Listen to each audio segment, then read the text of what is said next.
오늘 우리에게 주시는 하나님의 말씀은 사도행전 2장 42절부터 47절까지의 말씀입니다.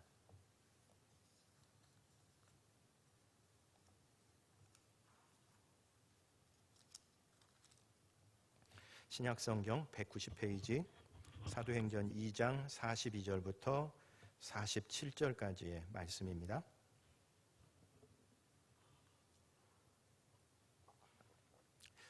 찾으신 줄 알고 저하고 한 절씩 나누어서 교독하겠습니다. 사도행전 2장 42절부터 47절입니다.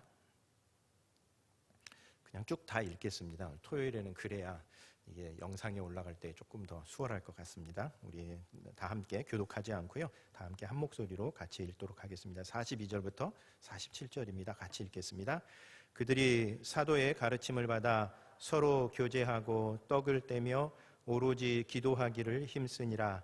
사람마다 두려워하는데 사도들로 말미암아 기사와 표적이 많이 나타나니 믿는 사람이 다 함께 있어 모든 물건을 서로 통용하고 또 재산과 소유를 팔아 각 사람의 필요를 따라 나누어주며 날마다 마음을 같이하여 성전에 모이기를 힘쓰고 집에서 떡을 떼며 기쁨과 순전한 마음으로 음식을 먹고 하나님을 찬미하며 또 온 백성에게 칭송을 받으니 주께서 구원받는 사람을 날마다 더하게 하시니라. 아멘. 교회의 원형이라고 하는 제목으로 하나님의 말씀 같이 나누도록 하겠습니다. 여러분, 오늘은 우리 교회가 창립된 지 34주년 되는 그런 날입니다. 34주년 동안 34년 동안 함께 해주신 하나님 앞에 무엇보다 좀 같이 감사하는, 여러 가지 어려운 가운데서도 지켜주신 하나님 앞에 좀 같이 감사하는 그런 시간이 되었으면 좋겠고, 특별히 하나님께서 이 시대에 사용하시기에 적합한 그런 아름답고 견실한 교회 공동체를 만들어가자라고 하는 것을 함께 다짐하는 그런 시간이 되었으면 좋겠습니다. 여러분, 우리 생애에서도 34살 때는 어떤 때이시던가요? 여러분들의 34살은 어떠셨습니까? 아마 제 기억 속에서, 제 삶에서 가장 좀 행복한 때, 가장 인생의 황금기 중에 하나가 34세가 아닐까, 그런 생각이 듭니다. 그런 점에서 우리 교회의 나이만 34살이 아니라 우리 모두 다 34살이 되셨으면 좋겠습니다. 여러분, 앞으로 이제 여러분의 나이는 34살이십니다. 그래서 저도 한 20년 확 내려가가지고 34살이 돼서 좀 새로운 마음가짐으로 살아가야 되겠다, 그런 생각이 듭니다. 여러분의 표정은 전혀 그렇지 않지만 하나님께서 우리들에게 그런 은혜 내려주실 줄로 믿습니다.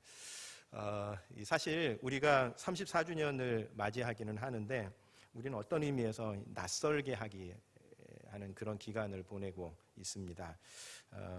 이 낯설게 하기라고 하는 이 기간은 어떤 기간이냐면, 우리가 익숙했던 것들에 대해서 익숙했던 것들이 좀 낯설고 어색하게 다가오는 그런 기간입니다. 잘 아시는 것처럼 사실 코로나로 인해서 생겨난 여러 가지 현상들 때문에 우리는 우리에게 익숙했던 것들이 굉장히 좀 낯설고 어색해졌습니다. 이미 사실은 그것도 한 3달 정도 되어가면서 이미 익숙해졌지만, 잘 되돌이켜보면 좀 낯설게 느껴졌었던, 그래서 우리가 그냥 평범하다고 생각했었던 것들이 결코 평범하지 않다는 것을 알게 되고, 그런 의미에서 그것이 익숙한 것이 아니라 낯선 것이고 그것이 특별한 것이다라고 하는 것을 깨달으면서 그 일들의 새로운 의미를 좀 많이 깨닫게 되었었던 기간이 바로 이 코로나 때문에 생겨났었던 이런 상황들인 것 같습니다. 그것은 우리 신앙에서도 마찬가지입니다. 우리 신앙에 있어서도 여러 가지 부분에 있어서 우리가 익숙했던 것들이 결코 그게 그냥 당연시 해야 되는 것들이 아니구나, 굉장히 낯설게 다가왔습니다. 되돌이켜보면 사실 예배를 중단하는 정말 초유의 상황에서 우리는 우리 스스로에게 대해서, 특별히 목회자이기 때문에 우리가 도대체 주일날 오전에 예배 드리는 이 일을 계속해서 고집하고 고수하는 이유가 무엇인가, 그리고 우리가 정말 기독교 신앙에 있어서 놓쳐서는 안 되는 본질이 무엇인가 하는 것에 대해서 어쩔 수 없이 질문할 수밖에 없는 그런 상황으로 내몰려졌었습니다. 낯설게 느껴졌었던 겁니다. 낯설게 하기 기간이었습니다. 또 신천지가 사회 문제로 부각이 되면서 우리들은 신천지를 이단이라고 그렇게 한목에 그냥 딱 평가절하 하지만 믿지 않는 사람들이 보기에는 신천지 신앙하고 우리가 믿는 이 기독교 신앙이 도대체 무엇이 다른가 하는 데 대해서 우리 나름대로 설명을 내놓아야만 하는, 신천지 신앙과 우리의 신앙은 이런 점에서 다릅니다 라고 하는 것에 대해서 설명을 내놓아야만 하는 그런 어떤 상황들을 보냈다는 점에서 사실 우리는 지금 여러 가지 점에서 특별히 신앙적인 부분에서 우리들이 낯설게 하기 기간을 보내고 있습니다. 오늘 여러 가지 성경 본문 중에 어떤 본문을 좀 우리가 살펴봐야 될까 고민하는 가운데 사도행전 2장 말씀을 선택한 이유도 그 이유 때문에 그렇습니다. 이 사도행전은 잘 아시는 것처럼 초대교회의 역사입니다. 그러니까 교회의 첫걸음, 우리 모든 것들이 첫걸음이 중요하지요. 잘한 것이든 잘못한 것이든 그 이후에 모든 교회의 표준이 됩니다. 그런 점에서 이 사도행전에 나오는 교회는 2000년 교회사에 존재했었던 모든 교회들의 일종의 모델이 되는 그런 모습이 사도행전에 쭉 나와 있는데, 사도행전을 읽다 보면 중간중간에 어떤 사건들을 기술해 나가다가 전체를 한번 요약해 주는 부분들이 있습니다. 그러니까 이제 누가가 초대교회 역사를 쭉 기술해 나가는 가운데에 중간중간 그 역사 전체에 대해서 요약하고 정리해 주는 부분이 있는데, 사도행전 2장이 바로 그런 부분 가운데 하나입니다. 예루살렘 교회, 최초의 교회인 예루살렘 교회가 어떻게 신앙생활을 해왔는가 하는 것을 보여주는 그런 본문인데, 그런 점에서 오늘 본문에서 우리가 교회의 원형의 모습, 교회가 무엇인가, 교회의 본질이 무엇인가 하는 것에 대해서 네 가지 요소를 찾아볼 수 있습니다. 우선 첫 번째 요소는 예배입니다. 46절 말씀에 날마다 마음을 같이하여 성전에 모이기를 힘썼다라고 되어 있습니다. 여러분, 성전에 모여서 무엇을 했을까요? 초대교회 성도들이 성전에 모여서 예배하는 일을 했습니다. 그런 점에서 이 모든 교회의 첫 번째 원형적인 모습, 특징, 그것은 바로 예배입니다.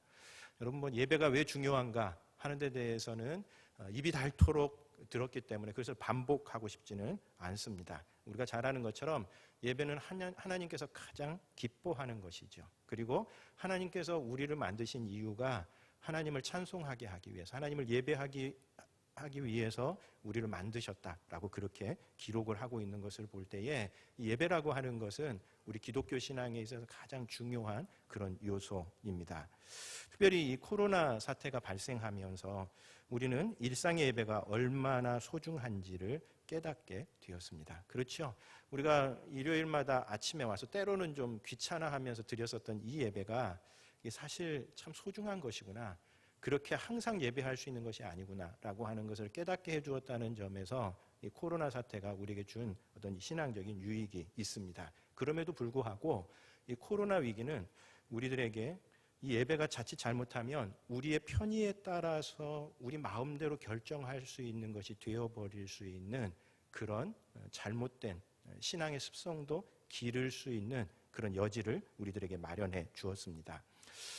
아마 이 가운데 계신 분들은 그렇지 않을 거라고 생각합니다만, 상당수 교우들이 이미 간단히 영상으로 예배를 드리고 그 다음에 그 이후에 볼일을 보는 일에 대해서, 그런 생활 습관에 대해서 이미 익숙해지신 분들이 계실 겁니다. 그 생활을 우리가 벌써 한 2달, 한 3달 정도 해오는 것이기 때문에 처음에는 이렇게 해도 되나? 그런 생각들을 했을지 모르지만 이제는 그렇게 하는 것에 대해서 그냥 더군다나 영상으로 올라가 있는 이 예배는 꼭 11시에만 드려야 되는 것도 아니고 9시에만 드려야 되는 것도 아닙니다.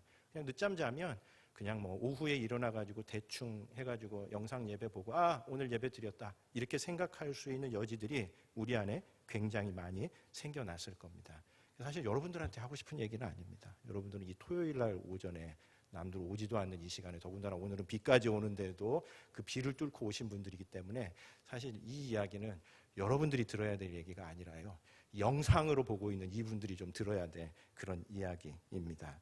그런 점에서 이 코로나 이 위기는 자칫 잘못하면 예배라고 하는 것의 초점을 하나님이 아니라 우리들 중심으로 맞추도록 할 수 있는 좀 잘못된 신앙의 습관을 기를 수 있는 그런 여지가 된다라고 하는 이야기입니다.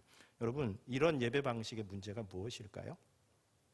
이런 예배 방식은 우선 안식일을 거룩하게 구별하여 지키다라고 하는 하나님의 창조 원리의 위배가 됩니다. 제가 언젠가도 말씀을 드렸던 것처럼 여러분, 주일은 노는 날이 아니라 쉬는 날입니다. 그냥 이제 일주일 동안 열심히 일했고 주일에는 또 다른 것을 놀아야 되는 그런 날이 아니라 이 일은 또 다른 다음에 일주일을 준비하면서 쉬는 날이어야 하고, 그렇게 우리가 안식하는 것에서 가장 중요한 것이 하나님 앞에 나와 예배하는 것이었습니다. 그렇죠? 그래서 그것을 주일 성수라고 그렇게 얘기를 하는데, 여러분이 주일 성수를 예배 드리는 것으로 축소시켜서 이해해서는 안 됩니다. 주일을 성수하는 것, 일주일의 하루를 우리가 안식하는 날로, 노는 날이 아니라 정말 쉬는 날로 정하는, 이것은 하나님께서 우리에게 주신 삶의 원리입니다. 그런데 이 자칫 잘못하면 이 원리에서 어긋나서 그냥 예배라고 하는 것이 그냥 영상으로 하나 딱 드리고서 나머지는 내 마음대로 할 수 있는 이런 삶의 패턴을 우리에게 자리 잡게 할 수 있다라고 하는 겁니다. 뿐만 아니라 이런 예배는 편의에 따른 예배를 익숙하게 만들어줍니다. 얼마나 편합니까? 시간에 맞춰서 이제 뭐 나와야 될 필요도 없고 옷을 입을 필요도 없고요. 그 다음에 뭐 어떤 경우는 세수를 할 필요도 없습니다. 그냥 있는 모습 그대로 아침에 일어나가지고 텔레비전을 켜면 그 가운데서 영상 서비스가 딱 제공이 되기 때문에 교회로 시간 맞춰서 오고, 우리 교회 같으면 주차장도 없는 이런 어떤 불편한, 온갖 불편함들이 다 사라져버리는 얼마나 편한 예배입니까? 그러나 여러분, 그런 예배가 정말 하나님께서 기뻐하시는 예배일 것인가에 대해서 이제는 우리들 스스로 좀 물어야 될 그런 시점이 되었습니다. 성경에 보면 하나님께서 성전 문을 닫았으면 좋겠다라고 얘기하신 적이 딱 2번 있습니다. 하나님께서 예배를 그렇게 좋아하시고 하나님께서 그렇게 예배를 기뻐하시는데도 불구하고, 야, 너희들이 드리는 그 예배 이제 도저히 신물이 나서 내 차라리 예배 안 받고 말겠다, 이렇게 얘기하셨던 적이 2번이 있습니다. 한 번은 백성들의 삶이 예배하는 그 모습과 일치하지 않았을 때입니다. 이사야 1장 11절에 보면 여호와께서 말씀하시되 너희의 무수한 재물이 내게 무엇이 유익하뇨? 나는 수양의 번제와 살진 짐승의 기름에 배불렀고 나는 수송아지나 어린 양이나 숫염소의 피를 기뻐하지 아니하로라. 그러면서 차라리 성전의 문을 누군가 닫아주었으면 좋겠다라고 얘기를 하십니다. 이게 무슨 뜻인가 하면 앞뒤 문맥을 읽어보면 이 이사야 시대의 예배가 화려한 예배였습니다. 성전은 최고의 건축 재료로 지어졌고 그 가운데 화려한 예배가 드려지고 있었지만 이 백성들의 삶은 전혀 하나님의 방식대로, 하나님께서 얘기하신 삶의 원리대로 살아가지 않고 있었던 겁니다. 그러니까 일주일 동안의 삶은 전혀 하나님 백성답지 않으면서 주일에 와가지고 안식일이랍시고 와가지고 멋진 옷 입고 와서 거룩한 척 드리는 그 예배가 하나님 보시기에 너무 역겨웠었던 겁니다. 여러분, 우리들도 그런 경우 있죠. 이중적인 삶을 살아가는 사람들을 보면, 그리고 그것이 나와 직접적인 관련이 있을 때 굉장히 역겹게 느껴지는 때가 있지 않습니까? 하나님께서 그러셨던 겁니다. 그래서 나 너희들이 드리는 그 수양의 제물, 수염소의 제물, 피, 그런 거 하나도 부족하지 않다. 차라리 누군가 성전 문을 닫아버렸으면 좋겠다라고 얘기하신 적이 있습니다. 하나님의 백성들이 삶이 사라진 예배를 드릴 때 하나님은 그 예배를 기뻐하시지 않습니다. 2번째로 하나님께서 차라리 예배를 중단했으면 좋겠다라고 얘기하셨던 2번째 경우는 정성이 사라진 예배입니다. 말라기 1장 8절 같은 경우가 그 대표적인 경우인데요. 우리 작년엔가 말라기 매일 성경 말씀 묵상이 있었는데, 이 말라기는 이스라엘 백성들이 영적으로 그야말로 밑바닥에 있었던 그런 상태였습니다. 그래서 그런 어떤 영적 침체기에 나타나는 여러 가지 증상들이 말라기에서 이야기를 하고 있는데, 말라기 1장 8절에서 하나님께서 이렇게 얘기하십니다. 만군의 여호와가 이르노라, 너희가 눈먼 희생 제물을 바치는 것이 어찌 악하지 아니하며 저는 것, 병든 것을 드리는 것이 어찌 악하지 아니하냐. 이제 그것을 너희 총독에게 드려보라. 그가 너를 기뻐하겠으며 너를 받아주겠느냐라고 말씀하시는 구절이 있습니다. 이 말은 무슨 뜻이겠습니까? 이스라엘 백성들이 하나님 앞에 예배한다고 가서 드리는 그 제물이 자기들에게서 보잘것없는 것, 시시한 것, 소중한 것은 다 자기들 몫으로 챙겨놓고 하나님 앞에 아무짝에도 쓸모없는 것들, 하나도 정성이 들어가지 않은 그 제물들을 가지고 주님 앞에 나오니까 하나님께서 그 모습이 너무나 보기 싫으셨던 겁니다. 그래서 심지어는 뭐라고 얘기합니까? 너희들이 바치는 그 제물을 가지고 총독한테 한번 바쳐봐라. 총독이 그 제물을 기뻐하겠는가? 하나님께서 되물으시는 그런 장면입니다. 정성이 사라진 예배, 그냥 드려지는 예배, 하나님께서 그렇게 원하시면 내가 영상이라도 보면서 예배라도 드려드리겠습니다. 그걸로 만족하십시오. 하나님 그런 예배에 만족하시는 분이 아니시라는 이야기입니다. 여러분, 그냥 편의에 드려지는 그 예배에 하나님께서 진짜 함께 온다고 누가 한번 생각해 보십시오. 누군가 소중한 손님이 그 가운데 같이 와서 그 예배에 함께 한다고 생각해 보십시오. 아마 그 손님이 기분 나빠가지고 그냥 되돌아갈 그런 형편의 예배를 우리가 드리고 있는 것이라면 그런 예배는 차라리 드리지 않는 것이 더 낫다라고 하는 그런 이야기입니다. 그런 점에서 우리가 하나님 앞에서 이 코로나 상황 속에서 교회의 본질을 회복해 간다는 것은 우리의 예배를 회복하는 것입니다. 그 예배 회복은 무엇이겠습니까? 하나님 앞에 우리가 최고의 것을 드리는 우리 신앙에 있어서의 가장 최고의 그 소중한 정성을 바치는 이 일들이 소홀히 되어서는 안 된다는 이야기입니다. 그냥 자기 일정에 맞춰가지고 영상 예배 드리는 것으로 내가 예배 드렸다. 그런 때우기식의 예배, 하나님께서 기뻐하시는 예배가 아니라는 그런 이야기입니다. 교회에 다 와야만 한다는 그런 의미도 아닙니다. 사실 제가 요 예배와 관련해서 이런 이야기를 하게 됐었던 계기 중에 하나는 제가 아는 그 페이스북 친구 가운데 한 사람이 거기도 이제 주일 예배를 드리지 못하게 된 겁니다. 그래서 가정 예배를 드렸던 모양입니다. 그러면서 이 친구가 한 2달 동안 가정 예배를 드리면서 자기가 느꼈었던 것을 얘기하는데 오히려 자기에게는 더 좋답니다. 왜냐하면 가정 예배를 드리면서 자기가 다시 말씀을 가족들에게 전하는 준비를 했었답니다. 그래서 이 친구가 거기에다 그런 이야기를 합니다. 사실 교회로 전체로 모이는 이 예배가 오히려 자기에게는 좀 별로 유익하지 않고 오히려 교회에 모이는 횟수들은 좀 줄이고 그리고 교회가 그런 예배를 도울 수 있는 도움 자료들을 주면 더 좋겠다. 그리고 자기는 기회가 된다면 그리고 허용이 된다면 계속 이런 방식의 예배를 드리고 싶다. 왜냐하면 자기들이 그 예배에 자기가 무엇인가를 하나님 앞에 드리는 이 일이 그리고 가족들끼리 같이 모여서 드리는 이 예배가 얼마나 은혜로운가 하는 것을 깨달았기 때문에 그렇습니다. 사실 그 이야기를 들으면서 저는 우리가 하나님 앞에 드려야 되는 예배가 어때야 하는가 하는 것에 대해서 다시 좀 생각해 보게 됐습니다. 여러분, 예배라고 하는 것에는 희생이 그 가운데 반드시 들어가야 됩니다. 구약의 예배의 가장 밑바탕에는 희생입니다. 하나님 앞에 무언가를 바치는 겁니다. 우리가 드리는 예배에 아무런 희생이 없다. 시간 면에서도 아무런 희생도 없고 아무것도 내 안에서 준비도 없이 정성도 없다. 그렇다면 말라기에서 하나님께서 얘기하셨던 것과 같이 하나님께서는 그런 예배 기뻐하시지 않습니다. 여러분, 가정 예배 준비하면서 드릴 형편이 안 되신다면 교회라도 오시기 바랍니다. 그렇게 자기 편의에 따라서 드리는 그 예배에 하나님께서 기뻐하시는 그런 예배가 아니기 때문에 그렇습니다.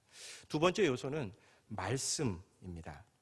42절에 보면 그들이 사도의 가르침을 받아 서로 교제하고 떡을 떼며 오로지 기도하기를 힘쓰니라 라고 그렇게 되어 있습니다. 그러니까 초대교회가 그렇게 초대교회로서의 모범된 모습을 만들어가는 첫 번째 계기가 사도들의 가르침을 받는 것. 그러니까 말씀을 교육하고 그 말씀으로 우리들 스스로가 성장하는 그 일이 있었기 때문에 초대교회가 그렇게 하나님께서 기뻐하시는 교회가 되어갔다라고 하는 그런 이야기입니다. 여러분, 말씀이 왜 중요합니까? 말씀을 통해서 우리의 신앙이 영적으로 우리가 성장할 수 있기 때문에 그렇습니다. 조금 오래전 이야기이기는 하지만 미국에서 좀 네로라 하는 교회 중에 윌로우 크릭 교회가 있었습니다. 거기 목사님이 좀 불미스러운 일이 있어가지고 최근에는 좀 사람들의 시선에서 많이 좀 뒤처지기는 했지만 그야말로 그 현대 교회에서 어떤 사람들의 경우에는 정말 교회가 본받아야 될 이상적인 모습이라고 생각할 만큼 굉장히 많은 교회에 영향을 주었었던 교회가 바로 윌로우 크릭 교회였습니다. 근데 이 윌로우 크릭 교회에서 30년을 기념해서 자신들의 교회에 대한 진단을 했습니다. 그래서 처음에 스스로 생각할 때는 누구나 다 그 본받고 싶어하는 교회이니까 아마 자기들 교회에 속한 성도들이 하나님과의 관계가 굉장히 좋고 그리고 다른 사람들보다 아주 많이 영적으로 큰 은혜를 누리고 있을 것이다 라고 생각하면서 조사를 진행했는데 충격적인 결과를 발견했습니다. 그게 뭐냐면 자기들의 예상과는 달리 자기 교회 성도들이 그렇게 영적으로 풍성한 은혜를 누리지 못한다는 것을 발견했습니다. 이것이 교회로서는 굉장히 충격적인 일이었습니다. 그래서 30주년 되던 해에 발견이라고 하는 작은 책자를 하나 냈습니다. 그러면서 아주 그 유명한 그런 사건인데, 우리가 실패했다, 우리가 잘못했다, 그렇게 얘기하면서, 이때 근데 이제 그냥 우리가 잘못했다 이렇게 얘기하면서 끝난 게 아니라 그 다음에 이 교회에서 좀 특별한 프로젝트를 진행을 했습니다.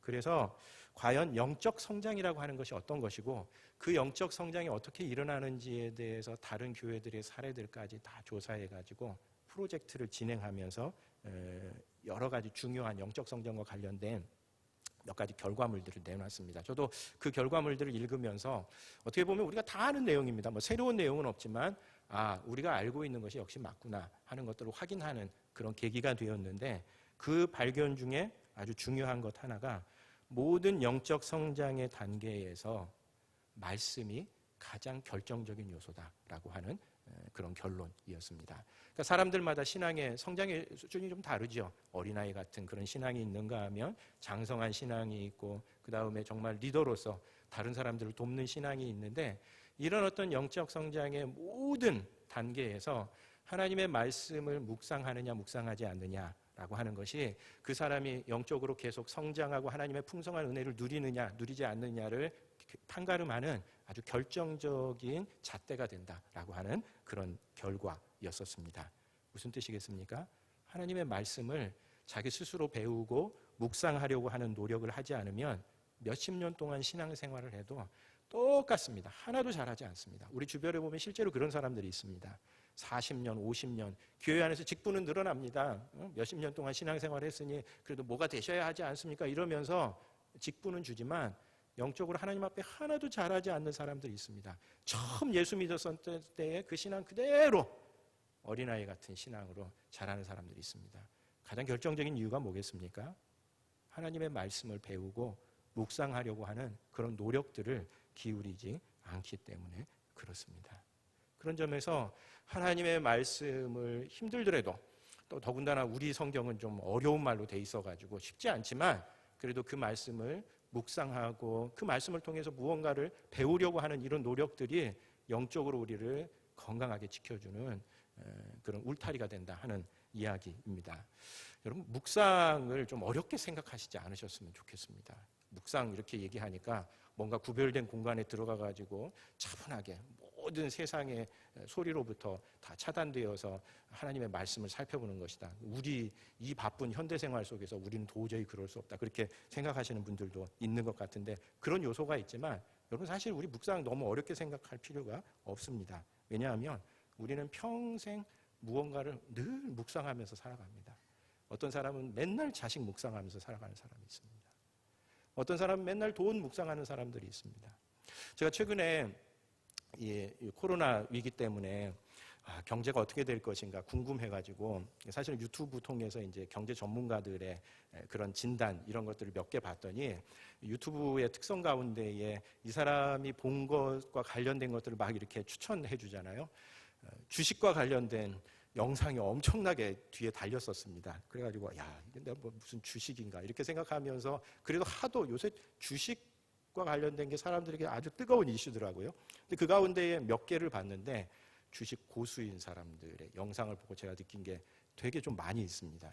고수가 되려는 사람들은 그냥 흔히 하는 것처럼 그렇게 하면 안 되는구나. 이 사람들도 상당한 내공이 필요하구나라고 하는 것을 보았는데, 이 사람들이 하는 일은 주식을 묵상하는 일입니다. 사회에서 어떤 사건이 벌어진다. 그러면 늘 주식과 연결이 됩니다. 우리 지난 주간 동안에 북한과 관련해서 이런저런 사건들이 있었지요. 그 사건을 듣는 순간 두려워하지 않습니다. 그 사건이 벌어졌을 때 어떤 주식이 뛸 것인가 생각을 합니다. 주식을 묵상하면서 살아가는 겁니다. 어떤 사람들은 평생 돈을 묵상하면서 살아가는 사람이 있고요. 어떤 사람은 원수를 묵상하면서 살아가는 사람이 있습니다. 이런 묵상의 특징은 뭐죠? 시와 때를 가리지 않고 막 생각난다는 겁니다. 어떤 사람은 평생 자기만 묵상하면서 살아가는 사람이 있습니다. 자기 연민에 사로잡혀가지고 그냥 누가 한마디만 하면 그것이 마음을 아프게 해가지고 그것에 사로잡혀서 맨날 묵상하면서 살아가는 사람이 있는가 하면, 공주병, 왕자병에 걸려가지고 그냥 평생 자기 혼자 남들이 자기에게 대해서 뭐라고 생각하는지만 생각하면서 살아가는 사람들이 있습니다. 그게 묵상입니다. 그게 묵상. 하나님의 말씀을 묵상한다는 것도 그겁니다. 무슨 구별된 공간에 갇혀서 살아간다는 것이 아니고요. 그냥 어느 날인가 내가 아침에 보았었던 그 말씀이 낮에 또 다른 사건 가운데에서 계기가 되어서 그 말씀이 다시 내 안에서 곱씹어지는 겁니다. 묵상이라고 하는 것이 왜 중요합니까? 결국은 내가 묵상하는 대상에 의해서 내 삶은 지배되기 때문에 그렇습니다. 평생 원수만 묵상하면서 살아가는 사람, 그 원수가 자신의 삶의 주인입니다. 왜요? 묵상하는 대상에 의해서 우리는 지배받기 때문에 그렇습니다. 그런 점에서 우리들도 하나님의 말씀에 의해서 하나님의 말씀을 묵상한다는 것은 우리의 삶이 하나님의 말씀에 의해서 이끌리겠다라고 하는 그런 결단입니다. 그런 점에서 묵상에 대해서 너무 어려워하시지 마시고요. 그냥 말씀 한 구절 마음에 담고 그 말씀을 되씹는 것입니다. 특별히 저는 이 코로나 위기 속에서 말씀 묵상의 힘을 좀 더 많이 실감했습니다. 사실 한 2년, 3년 동안 우리 교회에서 말씀 묵상에 대해서 굉장히 어떤 분들은 지나치다 할 만큼 말씀 묵상을 좀 강조해 왔었습니다. 근데 이번 상황에서 예배를 한 3개월 정도 중단하지 않은 상황에서 보니까 우리가 그렇게 매일 똑같은 말씀으로 묵상한다는 것이 한 공동체를 정말 견실하게 지켜주는구나 라고 하는 것에 대해서 더 절감하게 되었습니다. 여러분, 그 기간 동안 우리가 예배도 드리지도 않고 같은 말씀을 묵상하지도 않았었다면 저는 이 2-3개월 동안 우리 공동체가 굉장히 심각한 타격을 지금보다도 더 많이 입었을 것이라고 생각합니다.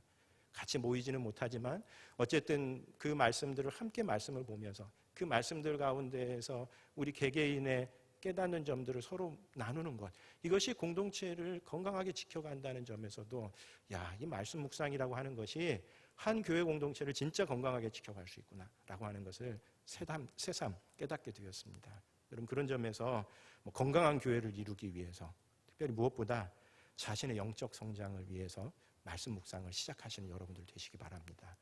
말씀에 가르침 받지 않고요, 말씀 묵상하지 않으면 몇십 년 신앙생활해도 똑같습니다. 우리 하나님 앞에 설 때 너는 신앙생활 40년, 50년 했는데 왜 하나도 달라진 게 없냐 그러면 뭐라고 얘기하시겠습니까? 하나님의 말씀을 묵상하는 그 훈련, 그것이 우리 신앙생활에 있어서 중요한 두 번째 요소입니다. 세 번째 요소는 교제입니다. 교제. 44절, 45절 초대교회 공동체가 이루었었던 공동체의 모습입니다.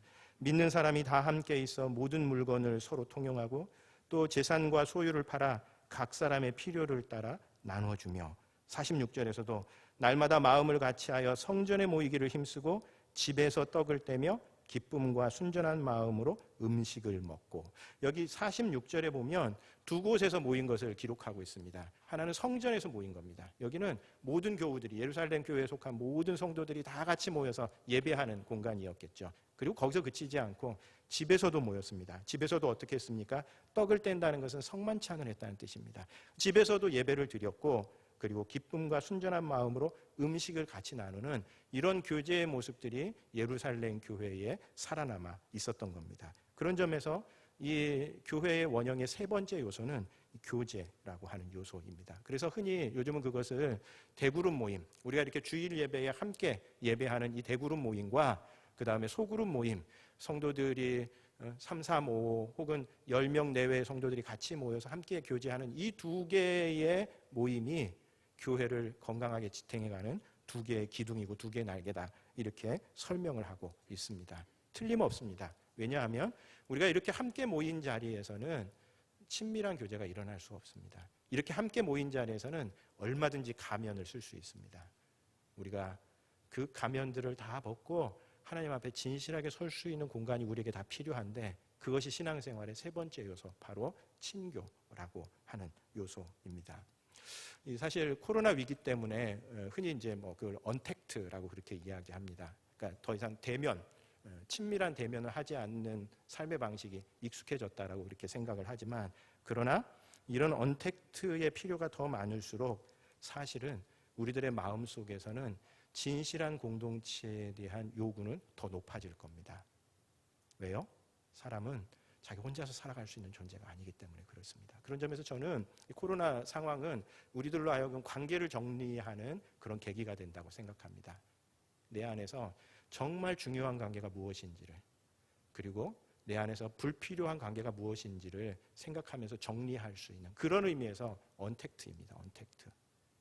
그리고 언택트 상황일수록 우리에게 정말 안전한 공동체, 진실한 공동체에 대한 필요는 훨씬 더 많아질 겁니다. 사람은 어울려 살아갈 수밖에 없습니다. 혼자서 살아갈 수 없는데 누군가 어울려야 되는데 내가 과연 그 사람들과 어울리는 것이 안전한가? 그리고 저 사람들이 정말 진실한가? 그것이 훨씬 더 중요한 요소가 될 것이고, 그리고 앞으로는 진실한 공동체 그리고 안전한 공동체는 훨씬 더 많은 사람들이 그곳을 찾아갈 것이다 라고 그렇게 생각합니다. 그런 점에서 우리 다락방이 중요합니다. 왜요? 이 다락방이야말로 그 사람들의 진실성을, 그리고 이렇게 전체로 모이는 것이 불안한 상황 속에서도 안전한 그런 서로 신뢰하는 가운데에 함께 예배하고 얼마든지 작은 교회로서의 모습들을 갖춰갈 수 있기 때문에 그렇습니다. 사실 이 코로나 상황을 지내면서 그냥 뭐 제 개인적으로는 우리 교회에 이 다락방이 강조되어야 하는데 한 2, 3년 정도 후부터 좀 그런 전환의 작업들을 해야 되지 않을까 그냥 그렇게 생각하고 있었습니다. 근데 코로나 위기를 겪으면서 그게 조금 더 빨리 이루어져야 되겠구나라는 생각을 더 하게 됐었습니다. 왜냐하면 흩어진 교회로서의 기능을 다해간다고 얘기할 때 그 핵심이 뭐겠습니까? 제가 이제 가끔 우리가 모이는 교회로서의 역할뿐만 아니라 흩어진 교회로서의 역할도 중요하다라고 하는 것을 말씀을 드릴 때에 그 말씀에 대해서 잘 이렇게 이해가 잘 안 된다고 이야기하시는 분들이 간혹 있더라고요. 흩어진 교회로서의 기능을 이야기하는 것은 우리 성도들이 흩어진 가운데 특별히 그 핵심에 다락방이 있습니다. 쉽게 얘기하면 우리가 전체로 모이지 못하는 상황 속에서도 얼마든지 각각의 다락방이 독자적인 교회로서의 모습을 갖추면서 하나의 교회로서의 사역들을 해나갈 수 있다라고 하는 그런 이야기입니다. 그게 우리 교회가 생각하고 있는 다락방의 모습이죠. 왜요? 초대교회가 그렇게 해왔기 때문에 그렇습니다. 그래서 성전에 모이는 이 일이 어느 순간인가 불가능해졌습니다. 초대교회가. 그때에도 그럼 교회가 문을 닫았느냐? 그렇지 않았습니다. 각각의 집에서 모였었던 하나의 작은 교회로서의 모습들이 다 있었기 때문에 오히려 성전에 모이지 못하는 때에도 교회는 더 넓게 영향력 있게 확장될 수 있었던 겁니다. 그런 점에서 제가 이번 코로나 상황을 좀 보내면서 우리 교회가 공예배보다 먼저 다락방 예배가 딱 중단이 되고 공예배보다 나중에 다락방 예배가 시작되는 것을 보면서 사실은 반대가 돼야 됩니다. 공예배는 중단된다 하더라도 실세할 수 있는 사람들끼리 모일 수 있는 그 모임들은 한동안 좀 유지돼야 됩니다. 그리고 공예배가 시작되기 전에 신뢰할 수 있는 사람들끼리 물론 다 모이지는 못하겠죠. 일부만 모이겠지만 서로 모이는 가운데에 같이 예배하고 교제하고 그 가운데 서로 전도하고 하는 일들이 그 가운데서 일어나야 하는 겁니다. 그런데 좀 거꾸로 가는 것을 보면서 아까도 말씀드렸듯이 좀 나중에 생각하고 있었던 이 일들을 기회가 됐을 때에 아마 이게 하나님의 사인이 아닐까 그런 생각을 좀 합니다. 그런 점에서 우리 다락방 모임에 흩어진 교회로서의 역할들을 다 해나갈 수 있도록 그렇게 좀 우리가 신경을 써야 할 그런 시점이라는 생각을 해보게 됩니다. 그런 점에서 지금은 우리 목자들의 수고와 헌신이 좀 필요한 때입니다. 다락방 식구들 그런 생각들 별로 없어서 이럴 때 또 모이라고 그러냐 귀찮게 하냐 이렇게 생각하시는 분들이 있을 수 있습니다. 그러나 눈치 보시지 마시고요. 모이기 시작하실 때가 됐습니다. 왜냐하면 교회가 전체로 모이지 못할 때에라 다락방은 얼마든지 모일 수 있습니다. 그리고 그게 교회로서의 독자적인 역할들을 얼마든지 해나갈 수 있기 때문에 그렇습니다. 그런 점에서 우리 목자들께서는 조금 수고스러우실 수 있겠지만 우리 시대에 좀 필요한 어떤 역사적인 그런 사명이다라고 생각을 하시고 좀 이 다락방 모임들을 다시 왕성하게 세워나가는 이 일에 신경도 쓰시고 좀 역량을 모아주셨으면 좋겠습니다. 네 번째 요소는 선교입니다. 한번 정리를 해볼까요? 첫 번째 요소는 뭐였죠? 예배. 두 번째 요소는 말씀. 세 번째 요소는 교제였습니다. 마지막 네 번째 요소는 선교입니다. 43절에 보면 사람마다 두려워하는데 사도들로 말미암아 기사와 표적이 많이 나타났다. 그렇게 기록을 하고 있고요. 47절에 보면 하나님을 찬미하며 온 백성에게 칭송을 받으니 주께서 구원받는 사람을 날마다 더하게 하셨다라고 그렇게 기록을 하고 있습니다. 그러니까 초대교회 성도들이 다른 사람들에게 칭찬받는 그런 일들, 그리고 그 당시 사람들에게 뭐 병든 사람들도 있었고 마음이 병든 사람들도 있었고 경제적으로 공공한 사람들도 있었을 텐데 그 사람들에게 필요한 것들을 공급해 주었더니 사람들이 그것이 이 초대교회를 칭찬하는 그런 요인이 되었고 그로 말미암아 초대교회 성도들이 점점 많아졌다라고 하는 것이 오늘 본문의 내용입니다. 그런 점에서 네 번째 교회의 원형, 네 번째 요소는 바로 이 선교입니다. 선교란 건 사실 뭐 어렵게 생각하면 어렵게 설명하면 한없이 어렵지만 그냥 쉽게 생각하면 세상의 필요를 채워주는 것입니다. 우리가 살아가는 이 세상에 필요한 것들이 그때그때 있습니다. 그때 우리 교회가 그것들을 바라보면서 하나님의 심정으로 그 일들을 채워주는 그 일을 하는 겁니다. 영적인 필요가 있는 사람들에게는 전도하고 해외 선교를 하는 것이고요. 물질적인 필요가 있는 사람들에게는 우리가 가지고 있는 것들을 나누는 이 일들, 세상의 필요를 채워주는 이 일들이 선교입니다. 특별히 이 선교는 우리 형제교회에 있어서 정말 중요한 의미를 갖고 있습니다. 왜 그렇죠? 우리 형제교회가 표방하고 있는 3중 비전의 두 가지가 바로 이 선교이기 때문에 그렇습니다. 가난한 자들의 친구, 그리고 선교하는 공동체. 이 두 가지가 다 세상의 필요를 채우기 위한 하나님의 명령이지 않습니까? 그런 점에서 우리가 34주년을 맞이하면서 선교하는 교회로서의 우리의 역할들을 세상의 필요를 채우는 교회의 본질적인 역할들이 무엇인가 좀 깊이 고민해야 될 그런 상황입니다. 왜냐하면 코로나 위기 상황 속에서 교회의 선교적인 사명은 아마 훨씬 더 분명해질 것이기 때문에 그렇습니다.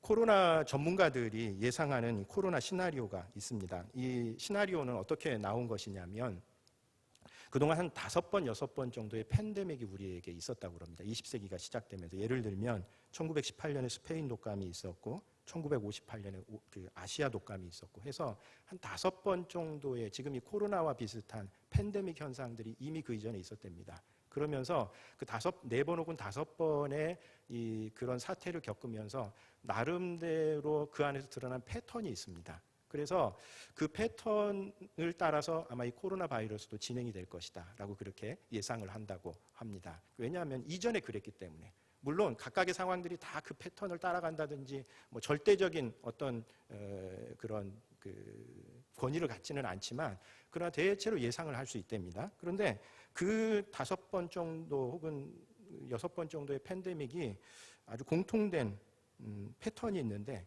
이런 패턴이라고 합니다. 크게 3번의 충격이 온답니다.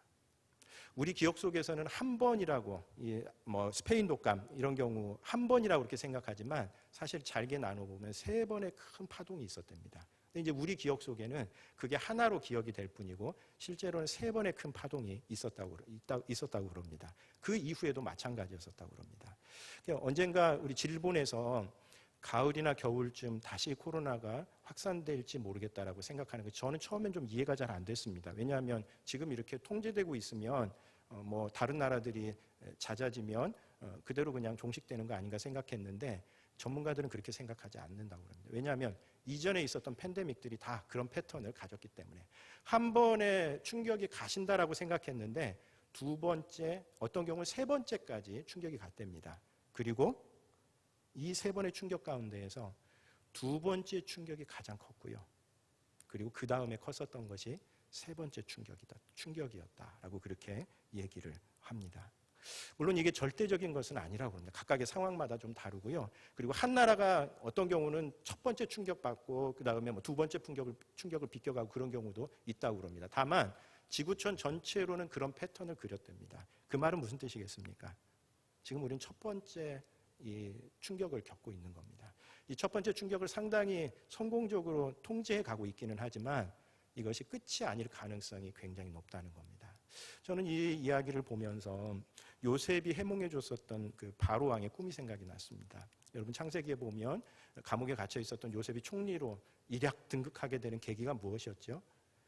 7년의 풍년이 있고 난 다음에 7년이 흉년이 있을 것이다라고 하는 그 사인을 읽었었던 겁니다. 그런 점에서 이런 이전에 있었던 이런 어떤 패턴들은 우리들로 하여금 앞으로의 일이 어떻게 전개될 것인가를 예상하고 준비하게 하는 겁니다. 이대로 반드시 흘러가지 않을 수 있고 우리는 거기에서 빗나갈 수도 있습니다. 어쩌면 더 크게 올 수도 있습니다. 그럼에도 불구하고 우리의 마음속에서 준비를 해야 될 게 있는데 그게 뭡니까? 우리는 지금 1차 파동을 겪어가고 있고 앞으로 2차와 혹시 3차 파동까지 겪을 수도 있다라고 하는 마음의 준비들을 하고 있어야 한다는 겁니다. 잘 아시는 것처럼 본격적인 위기는 아직 시작되지 않았습니다. 이 어려움들을 나중에 더 많은 비용을 치르면서 복구하기보다는 처음에 여러 가지 재난지원금이나 이런 걸 통해서 가급적 그 피해를 줄여보자라고 생각을 하면서 사실은 그런 어떤 노력들 때문에 우리는 이 본격적인 위기는 맞지 않았다고 할 수 있습니다. 그러나 앞으로 두 번째 파동, 심지어는 세 번째 파동까지 오게 될 경우 지금과 마찬가지로 그렇게 정부가 돈을 많이 쏟아낼 수 있을 것인가, 이것에 대해서는 우리들도 사실 자신할 수 없는 부분들이 있습니다. 그런 점에서 우리가 앞으로의 이 상황들 가운데에서 분명히 선교적인 필요들이 굉장히 많이 제기될 것을 우리가 좀 예상했으면 좋겠습니다. 그런 점에서 여러분 정부나 지자체에서 받는 그런 어떤 지원금이 있을 때에 가급적 기부로 좀 전환하시면 더 좋겠습니다. 우리 지난주에 얘기했던 것처럼 야곱의 그 이삭의 우물 이야기처럼 우물을 놓고 득달같이 싸울 때에 우리 그리스도인들답게 좀 앞에서는 믿지더라도 뒤에서 남는 장사들을 좀 하면 좋겠다, 그런 생각이 들고요. 혹시 그 지원금을 받는다 하더라도 그 중에 상당 부분들은 나보다 더 어려운 처지에 있는 사람들, 그걸 다 받았어야 되는 사람들도 있을 거라고 생각합니다. 그런 분들에게 하는 이야기가 아니라 그래도 상대적으로 다른 분들보다 어렵지 않은 분들은 그 지원금들을 가지고 다른 사람들을 위해서 사용할 수 있는 그런 마음의 여유를 가지시는 것이 좋겠다, 그렇게 생각을 합니다. 특별히 감사드리는 것은 우리 지난달에 한 끼 금식 헌금 모았을 때에 생각보다 많은 분들이 마음을 모아주었습니다. 아마 앞으로도 그런 필요들이 좀 더 생기지 않을까 생각합니다. 필요할 때마다 우리 교우들에게 그때그때 좀 알려드리려고 하는데 그럴 때마다 다시 한번 마음을 모아주셨으면 좋겠다, 그런 생각을 합니다. 여러분, 교회의 원형, 모든 교회가 따라야 될 4가지 요소가 있습니다. 첫 번째는 예배이고요, 두 번째는 말씀이고, 세 번째는 교제이고, 네 번째는 선교입니다. 오늘날에도 마찬가지입니다. 우리 형제교회가 34년 동안 하나님 앞에 쓰임받을 수 있었던 것은 이 4가지를 어려운 가운데서도 구현하기 위해서 노력했기 때문에 쓰임받았습니다. 앞으로도 마찬가지라고 생각합니다. 지금까지처럼 하나님께서 사용하실 수 있는 건강한 교회를 세워가는 일에 우리 교우들이 헌신하는 그런 계기가 되었으면 좋겠습니다. 기도하겠습니다. 교회 소식 알려드리도록 하겠습니다. 주보 뒷면 참고하시면서 경청해 주시면 감사하겠습니다. 우선 1번 광고, 오늘은 우리 형제교회 창립 34주년 기념 주일입니다. 34년 동안 우리 교회에 함께해 주시고 또 이렇게 하나님 보시기에 아름다운 교회 하나님께서 지키시고 인도해 주신 것 우리 좀 같이 감사하는 그런 시간이 되었으면 좋겠습니다. 그래서 사실은 창립 기념주일에는 저희들이 좀 축하 잔치도 벌이고 하다못해 케이크도 자르고 그래야 될 텐데 올해는 좀 그러기는 좀 쉽지 않습니다. 그래서 좀 조촐하게 우리가 창립 기념주의를 보내기는 하지만 그래도 그런 어떤 감사의 마음들을 좀 잘 담을 수 있는 기회가 됐으면 좋겠습니다. 그래서 지난주에 광고 드렸던 것처럼 1층에 가시면 거기 교회 게시판이 하나 마련되어 있고요. 거기에는 우리 교우들께서 직접 작성하시고 쓰신 여러 가지 감사의 메시지, 기도문 혹은 교회에 대한 바람, 이런 것들이 그 가운데 기록되어 있습니다. 그래서 혹시 거기 참여하지 못하신 분들은 조금 이따 내려가시면서 1층에 좀 다른 사람들은 어떤 메시지를 썼는지 한번 좀 살펴보시고, 그다음에 여러분들도 거기다 꼭 길게 쓰셔야 하는 거 아닙니다. 그리고 예쁘게 쓰시지 않으셔도 괜찮으니까 거기다 메시지나 기도문 한두 가지씩 꼭 좀 남겨두시고 가시면 아마 올해 저희가 또 다른 의미에서 또 다른 방식으로 창립기념주일의 의미를 살릴 수 있는 그런 날이 되지 않을까 싶습니다. 그리고 교회에서 사실 이제 잔치를 좀 벌여야 되는데 그러기는 좀 쉽지 않아서 우리 떡을 좀 준비했습니다. 그래서 가실 때에 한 사람이 하나씩 떡 가지고 가셔서 이렇게 기쁨 나누어 주시면 고맙겠습니다. 2번 광고, 우리 주일 영상 예배에 관한 광고입니다. 카카오톡 채널하고 유튜브 채널에 설교 영상 그리고 간단한 광고만 지금은 올리고 있습니다. 혹시 현장 예배에 오실 수 없는 분들은 참고하시면 좋겠습니다. 그리고 3번 광고는 우리 사순절 시작하면서 이렇게 자원자들을 모았었던 필사성경이 올해도 이렇게 완성이 되어서 나왔습니다. 작년보다 조금 업그레이드가 좀 됐습니다. 그래서 원래는 거기 제가 주보 칼럼에도 좀 썼지만 성경 전체를 좀 쓰고 싶은 생각이 있었는데 우리 필사 시작합니다 광고하는 순간 코로나19 바이러스가 그냥 확산되기 시작하면서 자칫 잘못하면 필사성경이 무산될 그런 위기도 있었는데 한 달 정도 좀 늦기는 했지만 부활절에 맞추어서 내지는 못했지만 그래도 이렇게 예쁘게 잘 완성이 됐습니다. 그리고 우리 겉표지도 권사님께서 정성껏 마련해 주셔가지고 예쁜 성경책 아마 이것도 예배 마치고 난 다음에 1층에다 갖다 놓도록 하겠습니다. 하셔서 사람들의 저는 이 글씨체를 보면 참 재밌고 진짜 하나님께서 하나님의 뜻을 이렇게 이뤄가시는구나 이런 생각들을 해보게 됩니다. 혹시 참여하시지 않으신 분들은 내년에 꼭 좀 참여하시면 좋을 것 같고요. 좀 이따가 내려가시면서 한번 이렇게 살펴보시면 좋을 것 같습니다. 내일 1시에 우리 공목운영위원회로 같이 모이도록 하겠습니다.